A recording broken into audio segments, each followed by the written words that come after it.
It is May 461 AD, and at the Portus Solicitanus on the coast of the Roman province of Cartagena, an awesome sight bobs on the waves before the stupefied locals. Fully 300 ships of the Emperor Majorian's fleet lie waiting for his army to embark. Their destination, the former Roman provinces of North Africa, conquered more than 5 centuries earlier by the legions of the Republic, and lately wrested from the Commonwealth of Rome by the warriors of the Vandal tribe. Since their seizure of the lands of Carthage, the Vandals have proven to be a ruinous foe of Rome. Their constant attacks on the coast of Italy, culminating in the seizure of the entire island of Sicily, and even the capture and sack of Rome itself in 455. Now, however, Rome is blessed to have found a new emperor that is forged in the mold of those ancient giants. And through a twin policy of diplomacy and ruthless warfare, he has painstakingly rebuilt the western provinces into a structure that resembles the empire of old. Majorian, who could be called a new Aurelian and the restorer of the world, has in just a few short years built a ring of loyal and effective generals under his command in Gaul, Illyria, and Hispania, and with the aid of his ally, the Magister Militum Ricimer, reduced the Visigoths, Burgundians, and Suebi, bringing them all back under the imperial remit and reinstating their lands to the empire. The Vandals too have been defeated on the shores of Italia, and Sicily has been retaken. There now only remains the liberation of North Africa to undo all of the catastrophes of the previous decades. Forget everything you know about mobile shooters. Seriously, I've played a ton of games on my phone, but absolutely none of them feel like this. This is a remember where you were when this first dropped moment. This is urban heat. Look at these graphics, the category breaking. The cinematic setting in this is badass with its early 2000s LA vibe, mixed with a sci-fi edge. There are over 20 unique characters inspired by the early 2000s LA gang culture, and I love playing all of them. Every hero has a distinct playstyle and deep RPG-like progression. You can customize everything with 11 different slots per weapon. We're talking 50 modules each for unlimited builds. It is ultra smooth, premium 120Hz gameplay. Honestly, I kept playing way longer than I expected because the 5v5 action is just that fun.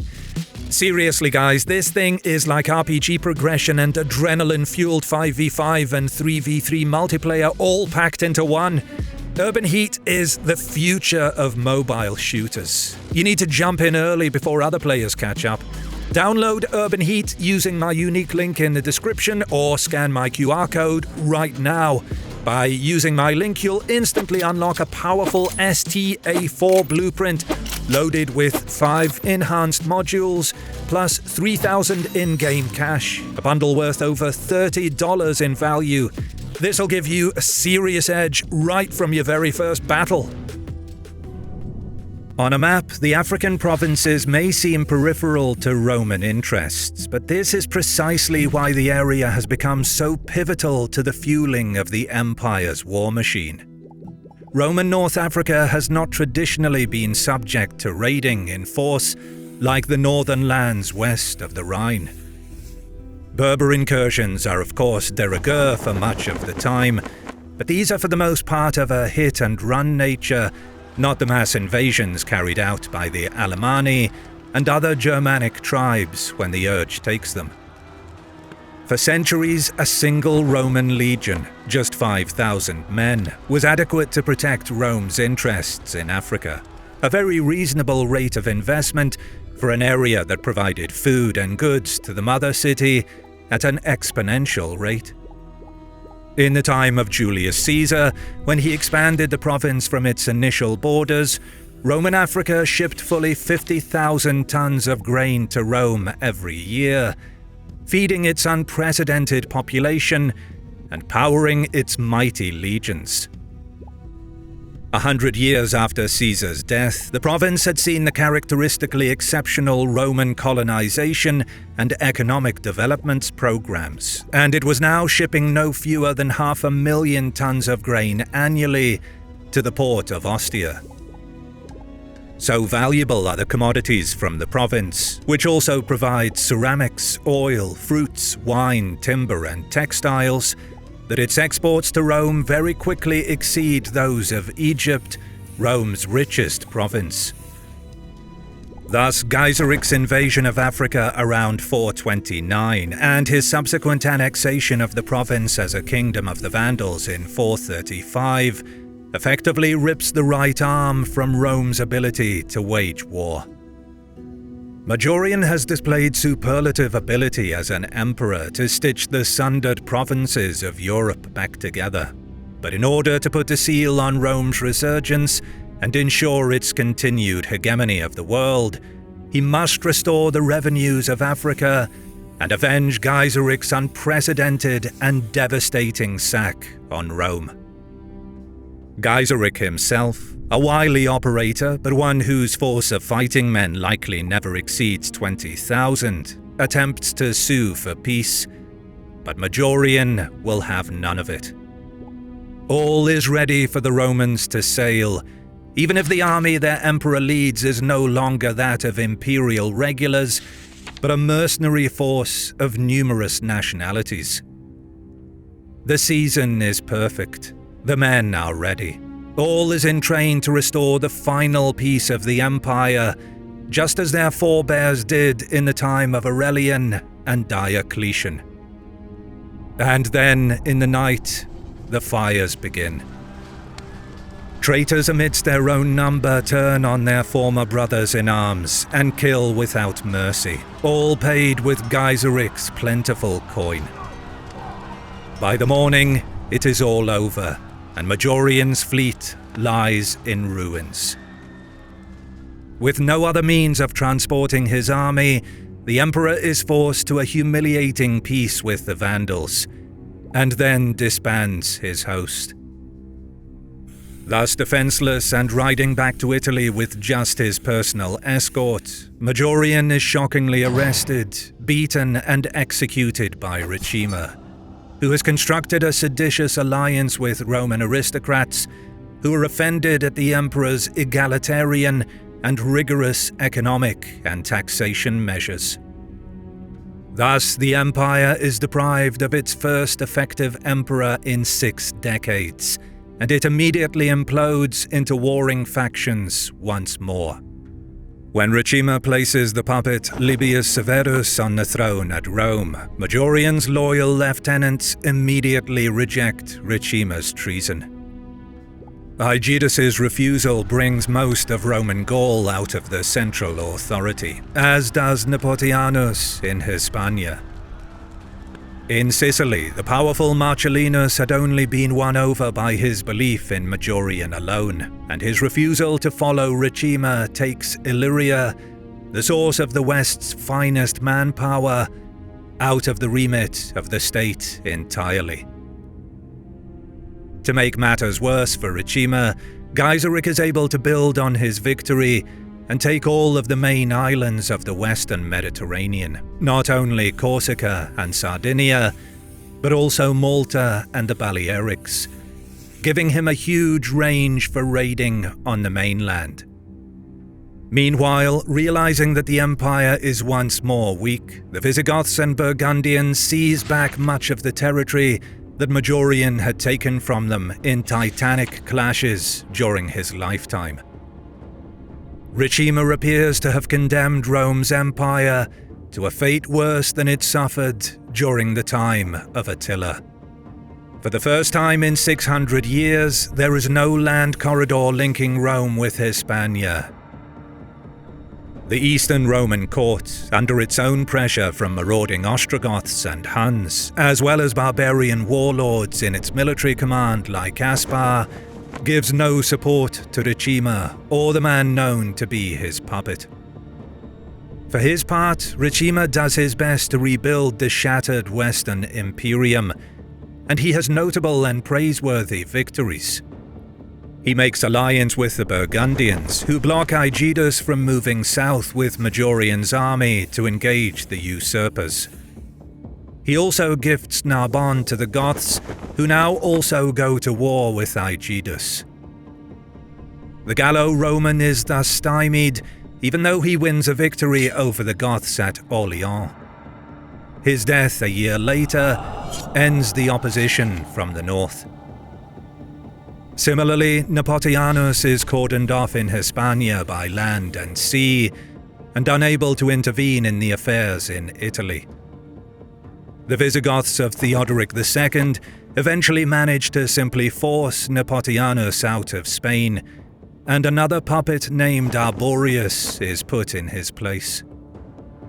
Ricimer also bribes the Huns that are fighting in Sicily for Marcellinus to defect, thus depriving him of that valuable base and sending him back to Illyria, where he submits to the protection of the Eastern Emperor Leo. In spite of his own victory over the Visigoths at Orleans in 463, and another over the Alans at Bergamo a year later, Ricimer's deals with the Goths, Burgundians and Huns have only left him ostensibly in control. It is a thin veneer of authority. In reality, he controls little to nothing outside of Italy. The Roman army of Gaul has effectively ceased to exist, half a millennium after the legions first stood guard on the Rhine. The control won under Majorian's rule now undeniably gone, Ricimer knows that he cannot win back anything without major support, and the only source of such support can come from one place: Byzantium. The Eastern Emperor Leo has asserted himself over the previous years, though he will never enjoy the kind of independence enjoyed by his forebears, and it is known that he is overtly occupied with winning back the lost provinces of the West and his ancestral heritage. Leo, however, has no interest in dealing at all with the puppet Libius Severus, which presents Ricimer with an obstacle. The barrier is cleared when Libius Severus conveniently dies in the winter of 465. Ricimer does not immediately choose another stooge from the Western Senate, but instead he enters into negotiation with the Eastern Court in the hopes of winning money and arms. Geiseric also plays the game of imperial nominations, putting forward his own candidate in Olybrius, who, like Geiseric's son Huneric, is married to a daughter of the former emperor, Valentinian III. Having his son's brother-in-law take the imperium of the West would effectively make Geiseric a legitimate power within the Roman world, or so he believes. To urge the empire to see things his way, he ups the frequency, violence and range of his raids beyond Italy to Illyria, and even Greece, to help Leo make up his mind. The emperor is not amenable to such cajolery, however, and he selects Procopius Anthemius, a noble Roman born in Constantinople, who has risen through the ranks and enjoys a good relationship with Marcellinus, to the Western throne. To honey the decision with Ricimer, Anthemius offers him the hand of his daughter, thus bringing the barbarian into the imperial family, in the same manner as the first prominent barbarian general Stilicho was welcomed 7 decades previously. The new emperor arrives in Italy with an eastern army numbering the tens of thousands, and a plan. From Constantinople, Leo is convinced of the critical urgency in reconquering Africa. With that easily defended and rich power base in hand, Gaul and Hispania will inevitably revert back to Roman jurisdiction. Leo is prepared to back this operation with more than just words and a token host. If the size of the force he sends with Anthemius is not a clear enough message, he also funds the deployment of a truly gargantuan navy. Fully 1,100 ships will transport the combined Western and Eastern Roman armies to Africa. Marcellinus is dispatched with the resources to not only secure Sicily, but also invade and seize Sardinia, which he does without issue in 467. From Egypt, the governor Heraclius is to move with an army and make his landing in Tripolitania and march from there to Carthage. The main Roman force will be placed under Basilicus, who will sail directly from Italy. Basilicus' sister is Verina, wife of the Emperor Leo, and he has been awarded this supreme honor after winning sterling victories along the Eastern Empire's Danuban frontier against both Huns and Goths. Against the latter, it is said that he had engaged the sons of Attila himself and showed them that the power of both New and Old Rome was still supreme. Now, with virtually all of the United Empire's resources at his disposal, he will replace the capstone of Roman Imperium, and the world will be restored. The size of this expedition cannot be properly conveyed, even by panegyrist poets and rhetoricians like Sidonius Apollinaris. Almost 65,000 pounds of gold and 700,000 pounds of silver at least have been raised in just the East, and the Western Empire has guaranteed that it will put forward a quarter of that amount again. These are figures truly unimaginable to any of the tribes currently inhabiting the lands formerly under imperial control. In 60 years' time, when Justinian constructs the wonder of the world that is the Cathedral of the Hagia Sophia in Constantinople, the price of this immortal work of devotion and art will be just 1/5 of this campaign to conquer Carthage once more. Leo and Anthemius are determined like no other emperors to restore the empire to its former glory. All is ready, but the weather of the campaign season in 467 turns, and there is no one who will risk an irreplaceable army and armada on the whim of the wind. The decision is made to stand by and keep the men in station, paying their exorbitant wages and waiting for the time to be ripe. In the meantime, the expectations in still Roman Italy reach a fever pitch. In the warm months of 468, with the sea a placid and idyllic blue, the fleet moves off. Heraclius has already left from Egypt and landed in Tripolitania, his army marching east and scattering whatever Vandal garrisons and stragglers cross its path. Basilicus's colossal fleet catches a wind and powers south, taking the ancient route followed by the Roman triremes as far back as the First Punic War. But at Sicily, the enemy hooves into view. Geiseric has known of this operation since the first ships arrived with their troops from the east, and he has prepared for it with all of his own available resources. Africa has given him a more than formidable force of 500 ships, and he does not intend to go quietly while the Romans rip his life's work out from under him. The two fleets clash off Sicily, and it is a thunderous, rapturous victory for the Romans. The Vandals are broken and scattered, and hundreds of their ships are lost. A broken and bloodied remnant limps back to Carthage. Basilicus steers his armada on, and the ships cruise into view of the African coastline. Geiseric and his high command are in despair. Where once Rome trembled at their arrival, before they spent a fortnight putting the great city to the sack, now they await their nemesis. In near panic, they send emissaries to the Roman admiral, emphasizing that Geiseric is an old and enfeebled man, now near 80, and he will give his word that should the honorable and noble Basilicus allow him leave, he will depart from Carthage and trouble the empire no more. He asks for a mere 5 days to make his preparations. Arriving at a point on the coast known as Cape Bon, a little under 40 miles from Carthage but close to the second port of Utica, Basilica grants this request. There is no sign of Marcellinus, and he likely needs to make contact with Heraclius, and in any case, with no fleet to speak of after their recent loss, Geiseric is no threat. It is a fatal decision. The wily old Vandal, who has ruled his own domain now for 3 decades, does not spend his time preparing to run. Instead, he and his tribe press gang and commandeer every ship and craft they can lay hands on and prepare to fight for their lives.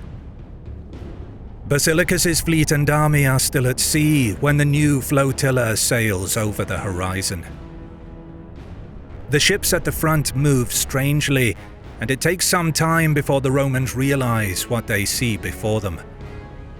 From their densely packed armada, they watch rowboats approach, seemingly followed by slightly larger merchant craft. The wind has now changed, unseasonably blowing behind the Vandal flotilla and against the Romans. In the high summer sun, the heat haze and spray from the waves makes identification difficult until the ships are close enough to read their ensigns.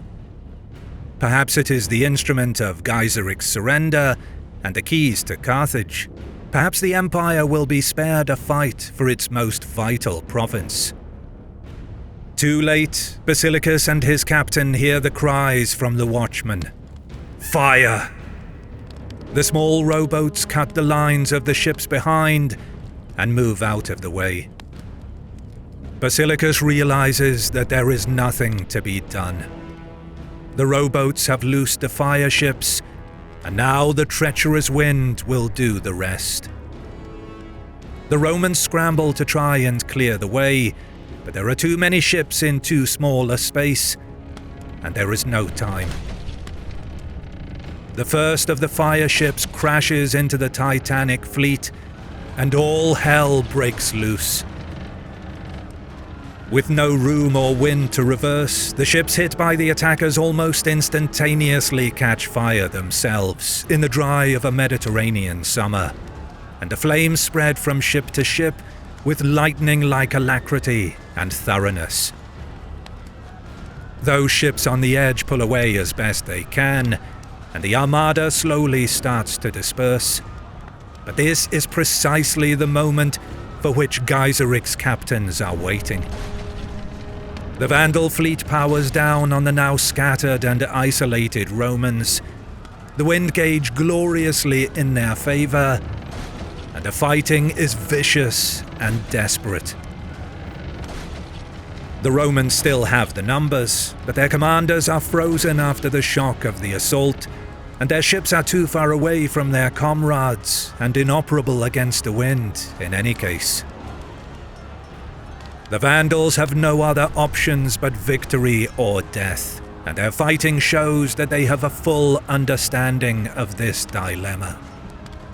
Quickly, terrifyingly briskly, the greatest naval operation Rome has ever launched sees its ships either burning on the water, fleeing the battle, or else sinking to the bottom of the waves at the hands of the enemy.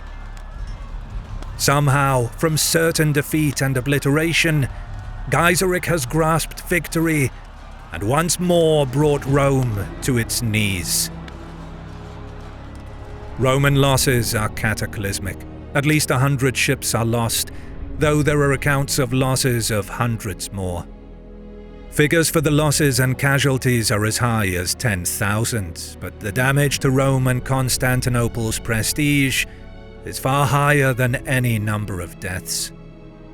Geiseric has sacked Rome, and now defeated the combined strength of its eastern and western empires, and he has shown that one tribe can overcome the imperial power, even at its fullest effort, with impunity. The Franks, Burgundians, and Visigoths, among others, are watching with interest.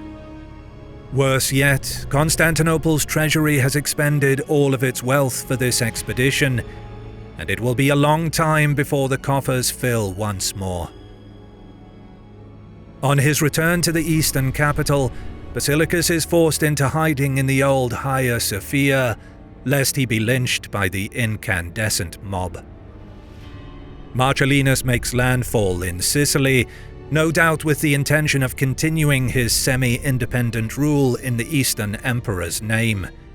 But an assassin quickly finds him, and that is the end of his travails. Ricimer, who almost certainly sent the killer, is now free to continue his rule of Rome's husk, staying the course until his own death from natural causes 4 years later.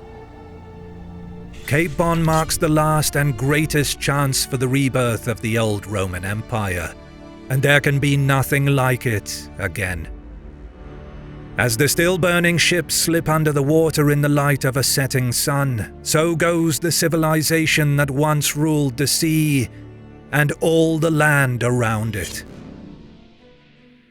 Don't forget to play Urban Heat using my link below or by scanning my QR code to get special in-game rewards. If you like what you see, consider supporting my work on Patreon, and you get ad-free early access to my videos for as little as $1. You can also show your support by liking the video, commenting, and subscribing to my channel as a sacrifice to the algorithm. As always, I'll see you in the next one.